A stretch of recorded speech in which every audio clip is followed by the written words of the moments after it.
Napier City Council has its district plan open now for submissions until the 15th of December. Council district plan is our large policy document. Some people would sort of refer to it like our rule book. It sets all of those rules for how people operate inside the city and that consistent standard for everyone. And it's been a long time since we've put the full document out like this for submissions. So it's really exciting to be able to get people's views. The district plan covers so many topics. The things that will be particularly interesting to people are things like housing density, so how close houses can be to one another, what the height to boundary relationships need to be, so what your neighbours can do next to you, and in turn what you can do next to your neighbours. Things like the colours of heritage buildings in our CBD. In this district plan, we're also looking at new heritage areas or character zones. So for instance, we have a group of houses in Mariwa which have a particular character that we're looking to protect in this district plan.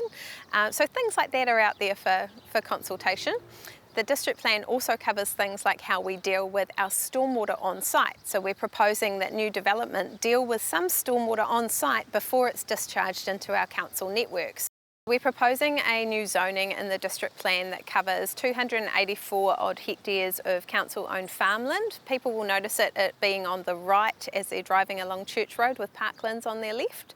So that piece of farmland in between parklands and the airport land on the other side of the estuary, we're proposing to zone that a special conservation zone. What that means is we will have some special rules in there around what we can do as a council with that piece of land. We're proposing to protect it for habitat and for stormwater treatment into the future. So we're going to treat our city's stormwater on that piece of land before it enters the estuary.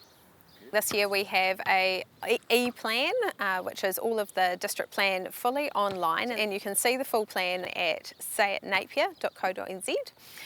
Through Say at Napier you can make your submission, and we really encourage you to make your submissions in that format. I know it's really easy to type it online, but if we can get it through in a formal submission, it just gives you the opportunity to come and be heard if you'd like to speak to your submission, which would be great, as well as giving it into the formal process where we have hearing commissioners and things like that who get to formally review your thoughts. So submissions for the district plan close on the 15th of December, and we're really encouraging everyone to get online at sayatnapier.co.nz and have their voices heard.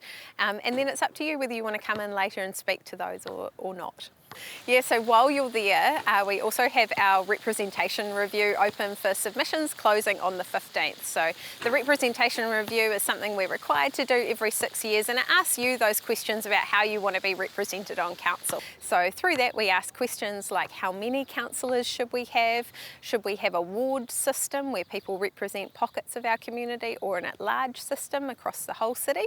So we ask that question, and we also ask how many councillors you think we should have and where they should sit.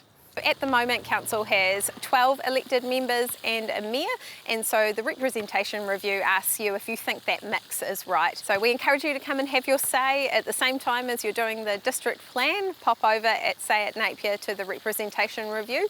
Give us your views on that as well.